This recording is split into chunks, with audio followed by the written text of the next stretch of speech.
Hi there, welcome to our channel. আজকের ভিডিওতে আমরা YouTube ভিডিওর যে থাম্বনেল আছে সেই থাম্বনেলের জগতে আপনার থাম্বনেলের কালার নির্ধারণের সঠিক ব্যবস্থাপনা সম্পর্কে আলোচনা করব এবং আপনার থাম্বনেলটাকে কিভাবে অন্যান্য সকল থাম্বনেল থেকে আলাদা করে তুলতে পারেন কালার নির্বাচন করার ক্ষেত্রে, সেই সাথে আমি কিভাবে আমার কালার নির্বাচন করি এবং YouTube ভিডিওর থাম্বনেলের কোন কোন কালারগুলো ব্যবহার করলে সেটা অ্যাট্রাকটিভ হয় সেই বিষয়গুলোই A to Z অল্প সময়ে আপনাদের সাথে শেয়ার করব। আপনারা সবাই জানেন যে রং বা কালার আমাদের হিউম্যান বিইংয়ের অ্যাট্রাকশন এবং আমাদের যেই ইমোশনস আছে সেটার সাথে সম্পৃক্ত।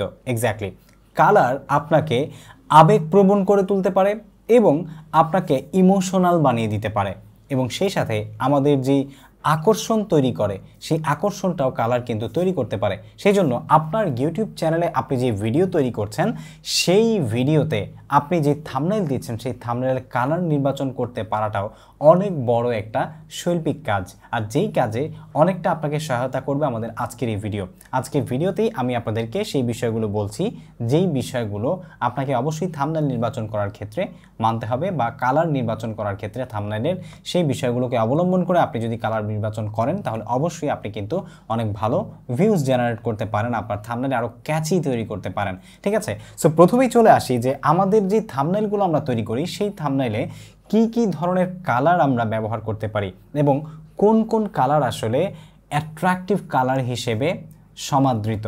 সো আমরা যদি গুগলে চলে যাই, গুগলে গিয়ে লিখি what colours are attractive for YouTube thumbnail, এটা লিখে যদি আমরা সার্চ করি এখানে আপনারা দেখতে পাচ্ছেন যে yellow and red, black and yellow, blue and green, এই যে কালারগুলো আপনারা দেখতে পাচ্ছেন, ঠিক আছে, এগুলো কিন্তু অনেক পরীক্ষিত কালার এবং আমরা অনেকেই জানি যে রেড কালারটা সাধারণত আমাদেরকে ইমার্জেন্সি বা কোনো কিছু অ্যাওয়ারনেস বা অ্যাট্রাকশন বা কোনো কিছু আসলে দ্রুত গতিতে সেই বিষয়টা জানার ক্ষেত্রে আমাদের যে সেন্স আছে সেই সেন্সগুলো কাজ করার জন্য রেড কালারটা অনেক বেশি সায়েন্টিফিক্যালি বা সাইকোলজিক্যালি অনেক বেশি আকর্ষণ করে থাকে আমাদেরকে, যেটা খুবই গুরুত্বপূর্ণ আপনার ভিডিওর থাম্বনেল হিসেবে কালার নির্বাচনের ক্ষেত্রে আসলে ভূমিকা পালন করে থাকে। সেই সাথে অ্যাজ ওয়েল অ্যাজ আমরা যদি আসলে ব্লু কালার নির্বাচন করি, ব্লু কালার নির্বাচনও কিন্তু আপনার থাম্বনেলকে আকর্ষণীয় করে তুলতে পারে।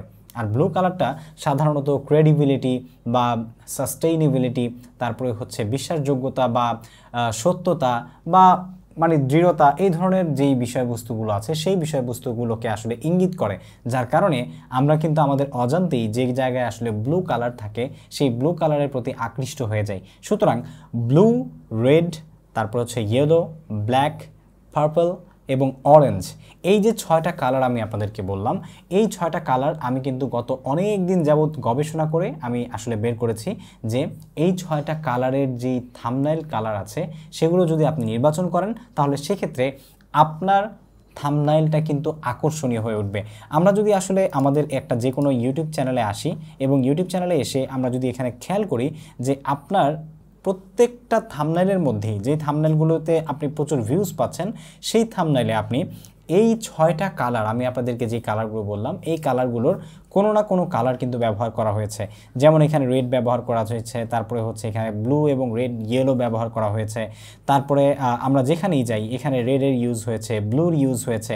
ঠিক আছে, আপনি যেদিকেই তাকাবেন, যারা বড় বড় ইনফ্লুয়েন্সার, যারা বড় বড় কন্টেন্ট ক্রিয়েটর, তারা কিন্তু তাদের থাম্বনেলের মধ্যে এরকম এই ধরনের কালারগুলো ব্যবহার করে, রেড, ব্লু, ইয়েলো, তারপর হচ্ছে পার্পল, তারপর হচ্ছে গ্রিন এবং অরেঞ্জ। ঠিক আছে, এই যে কালারগুলো আছে এগুলো সত্যি কিন্তু আপনার থাম্বনেলকে অনেক বেশি আকর্ষণীয় করে তোলে।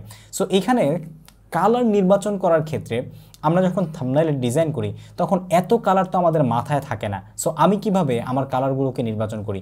সো আমি কালার নির্বাচন করার ক্ষেত্রে সরাসরি গুগলে গিয়ে আপনি আমার মতো করে যেটা করতে পারেন সেটা হচ্ছে কালার প্লেটস। কালার প্লেটস যদি লিখে সার্চ করেন তাহলে দেখতে পাচ্ছেন যে এরকম একটা ওয়েবসাইট চলে এসেছে। This video is not sponsored by this company or this website, আমি জাস্ট আপনাদেরকে শেখানোর জন্য বলছি, ঠিক আছে? তারা কিন্তু আমাকে স্পন্সর করেনি। জাস্ট এই যে কালার প্লেটগুলো আপনারা দেখতে পাচ্ছেন, এখানে এসে কিন্তু আপনি আপনার মন মতো যে কোনো কালার প্লেট কিন্তু নির্বাচন করতে পারেন। আপনার থাম্বনেল ডিজাইন করার ক্ষেত্রে এখান থেকে কালার চয়েস করা আপনার জন্য অনেক সহজ হয়ে যাবে। আপনি এখান থেকে কালার চয়েসটা একদমই ইজি, জাস্ট এই যে কালারের যে মডেলটা আছে বা কালারের যে কালার কোডটা আছে, এই কালার কোডটা কপি করে আপনি যেখানে আসলে কালার করছেন, যেমন ফটোশপের আপনার কালার হুইলে গিয়ে যদি আপনি এটা পেস্ট করেন, তাহলে এই সেম কালারটাই কিন্তু সে ডিটেক্ট করে আপনার সেই টেক্সটে, সেই ইমেজে বা সেই ব্যাকগ্রাউন্ডে বা সেই ব্রাশে আপনি কিন্তু ব্যবহার করতে পারবেন, যেটা আপনার থাম্বনেল ডিজাইনকে আরও বেশি সহজ করে তুলতে পারে কালার নির্বাচন করার ক্ষেত্রে বা কালার সিলেকশন করার ক্ষেত্রে। এখন চলে আসি আরেকটা বিষয়, সেটা হচ্ছে আপনার যে চ্যানেল আছে, ইউটিউব চ্যানেল, সেই ইউটিউব চ্যানেলের যে আসলে ব্র্যান্ডিং আছে, সেই ব্র্যান্ডিংয়ের সাথে নির্বাচিত যে কালারগুলো আছে, সেই কালারগুলোর সাথে ম্যাচ করে আপনি যদি থাম্বনেল তৈরি করেন, তাহলে এটা আপনার ব্র্যান্ড ইমেজকে আরও কিন্তু অনেক বেশি মানে স্ট্রং করে তুলবে, ঠিক আছে? আপনার ব্র্যান্ডিং যদি আপনি স্ট্রং করে তুলতে পারেন, তাহলে ডেফিনেটলি কিন্তু আপনার থাম্বনেলগুলো অনেক বেশি কার্যকর হবে। থাম্বনেল যখন মানুষের সামনে যাবে, যখন অডিয়েন্সের সামনে যাবে, তখন কিন্তু সে এক দেখাতেই বলতে পারবে যে এটা হচ্ছে তার থাম্বনেল, এটা টেক আনলিমিটেড থাম্বনেল, এটা সময় টিভির থাম্বনেল, এটা হচ্ছে আপনাদের থাম্বনেল, ঠিক আছে? সো এটা কিন্তু অনেকটা সহজেই হিউম্যান বিইংয়ের কাছে কাজ করে, যে আপনার আইডেন্টিটি চিনতে সহায়তা করে, ঠিক আছে? অনেক সময় দেখবেন যে অনেক বড় বড় ইউটিউবারদের মতো ছোট ছোট ইউটিউবাররা থাম্বনেল আপলোড করে, এতে করে অনেকেই আসলে বুঝতে পারে না যে এটা আসলে তার চ্যানেল নাকি তার মানে অন্য কারো চ্যানেল। এটা করা যদিও ঠিক না, ক্লিকবেইট, তারপরেও অনেকে করে, ঠিক আছে? সো এর কারণ হচ্ছে তাদের ব্র্যান্ডিং এতটাই জনপ্রিয় হয়েছে যে ব্র্যান্ডিংয়ের মতো করে থাম্বনেল তৈরি করলেও কিন্তু আপনি আসলে আপনার ইউটিউব ভিডিওতে অনেক বেশি ভালো ভিউজ জেনারেট করতে পারবেন। সো এভাবে আমি আসলে আমার চ্যানেলের যে কালার আছে, সেই কালারগুলো নির্বাচন করি এবং কালার সিলেকশন কোথায় গিয়ে করি, কালার প্লেট কোথায় না আমি পাই, সেই বিষয়গুলো আপনাদের সাথে শেয়ার করেছি। বাই দ্য ওয়ে, আপনি যদি একজন ইউটিউবার, কন্টেন্ট ক্রিয়েটর বা ফ্রিল্যান্সার হয়ে থাকেন, তাহলে কিন্তু পেওনিয়ার অ্যাকাউন্ট আপনাদের জন্য অনেক বেশি গুরুত্বপূর্ণ এবং প্রয়োজনীয় একটা অ্যাকাউন্ট। যদি আপনার পেওনিয়ার অ্যাকাউন্ট না থাকে, তাহলে আমি আপনাকে প্রেফার করব বা আমি আপনাকে সাজেস্ট করব ডেফিনেটলি আজকেই আপনি একটা পেওনিয়ার অ্যাকাউন্ট খুলে নিন। ডিজিটাল যে কোনো ট্রানজ্যাকশন করার ক্ষেত্রে, স্পন্সরদের পেমেন্ট পাওয়ার ক্ষেত্রে আপনার পেওনিয়ার অ্যাকাউন্ট কিন্তু পেপাল না থাকার পরেও আপনাকে সহায়তা করতে পারে বিশ্বের যে কোনো প্রান্ত থেকে পেমেন্ট পাওয়ার জন্য। সুতরাং আমাদের ভিডিও ডেসক্রিপশনে দেওয়া লিঙ্ক থেকে ক্লিক করে এখনই আপনার পেওনিয়ার অ্যাকাউন্ট তৈরি করে নিন। আমাদের লিঙ্ক থেকে ক্রিয়েট করে আপনি অ্যাকাউন্ট তৈরি করলে $1000 রিসিভ করার পর আপনি পেয়ে যাবেন $50 বোনাস।